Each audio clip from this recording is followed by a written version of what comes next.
I remember the morning of Sunday, the 10th of July, 2011, like no other. Andrew and I had slept in. It's now 8:30 in the morning and I'm in the kitchen trying to look for something for brekkie. Andrew's walking down the back stairs, taking the rubbish out.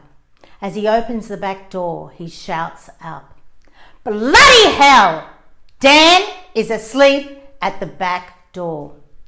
Alarm bells go off as I take the stairs, as Dan, our 27-year-old son, has a habit of drinking too much, but he always makes it home to bed.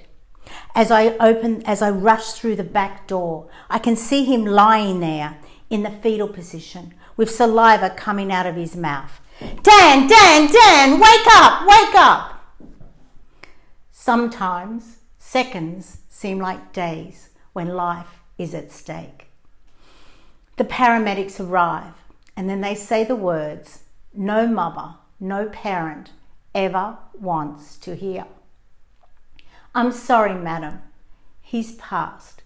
He probably has been dead for several hours." How does one process that information? What would you do? What did I do? I chose survival and went back to normal. At the time, I was a CFO of a publicly listed company. I thought I was so successful. Many people take time to grieve. But what did I do? Being my tough, ambitious self, I went straight back to work, working more, eating more, and drinking even more. Have a look at this photo. This was my passport photo. And as you can see, I'm carrying more weight. I look not as feminine, a lot more masculine. And I don't even have my lippy on properly. And now I know just how disconnected I was. And my eyes actually confirm it. Do you ever feel disconnected? Do you ever feel successful, though deep inside you are empty, unfulfilled? This is my 2017 passport photo. Why is there such a difference? What has changed? Especially when you consider that most people seem to age when they're healing from a deep grief. Why is there such a difference? Well, in order for me to answer that, you need to hear a little bit more of my story. About 15 months after Dan passed, the company I was working for was merging with another. And the directors came to me and they said, "Karen, you will not be the CFO in the new company, but you'll be more or less doing everything that you're doing now." And I thought, that's fine by me. Well, it was until they decided to offer me 2/3 of my current salary. Suddenly I thought, this is my limit. No money, no me. Sometimes life sends you things in order for you to make a shift. Has it happened to you? Have you listened? I just knew that I could not do it anymore. I didn't want to do it anymore. I thought maybe this is a sign, because my whole body was screaming at me, "Karen, Karen, make the shift. Dan passed, nothing happened. You're overweight and now there is no respect. What do we need to give you in order for you to make the shift?" Do you listen to the signs that life sends you? What would have to happen for you to set your boundaries? Well, I'm pleased to say that I actually listened, and that's when I started on the journey I'm on now.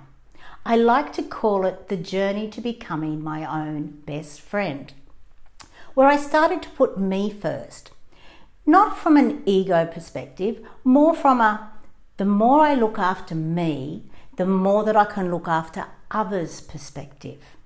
Now, I'm pretty sure that most people here have actually been on a plane where you have heard the safety announcement. Please put your own oxygen mask on first before you assist others. Well, I've discovered that that's the best way to live each day. Now, you may think that this journey would be an easy journey. Oh my God, it has not been. It's been a long walk and at times a very lonely walk. All of my demons have come to visit, landing just like unwanted house guests. I was leaving behind my whole identity, and the new me wasn't as confident, wasn't as sure of herself in the beginning. I started to learn new concepts, and as my awareness changed, I started to realize just how diseased I was in that old world. But more importantly, I began to realize that all of my peers were exactly the same. It truly was a dog-eat-dog world and survival of the fittest, though none of us were physically fit. Can you relate?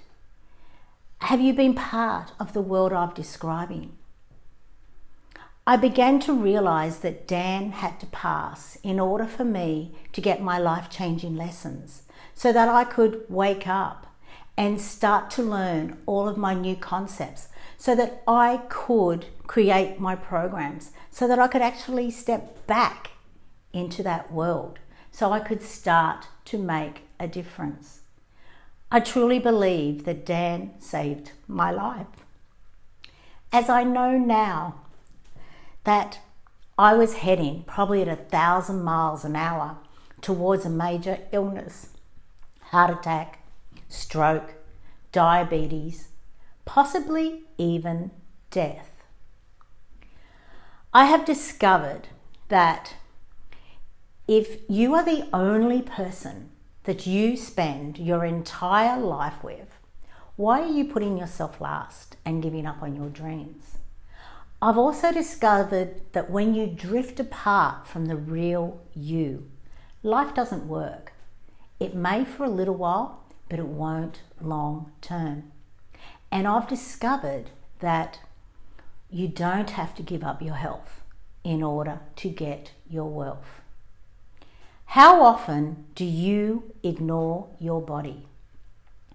How often do you ignore your mind? And how often do you ignore your loved ones, your family and your friends?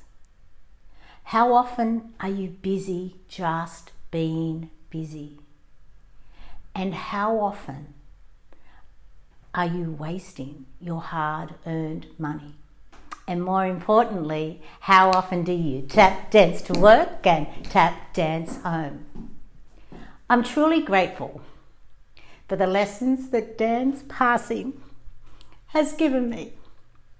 I love the fact that I have connected to the real me. I love spending time with me every single second of every single day. And I truly hope that you can get this from this talk and you don't have to experience any tragic event in order for you to wake up. I can't protect you. Only you can protect you. And awareness is the greatest protection you can ever have. Now is the time for you to create the most loving connection with the best friend in your life, you.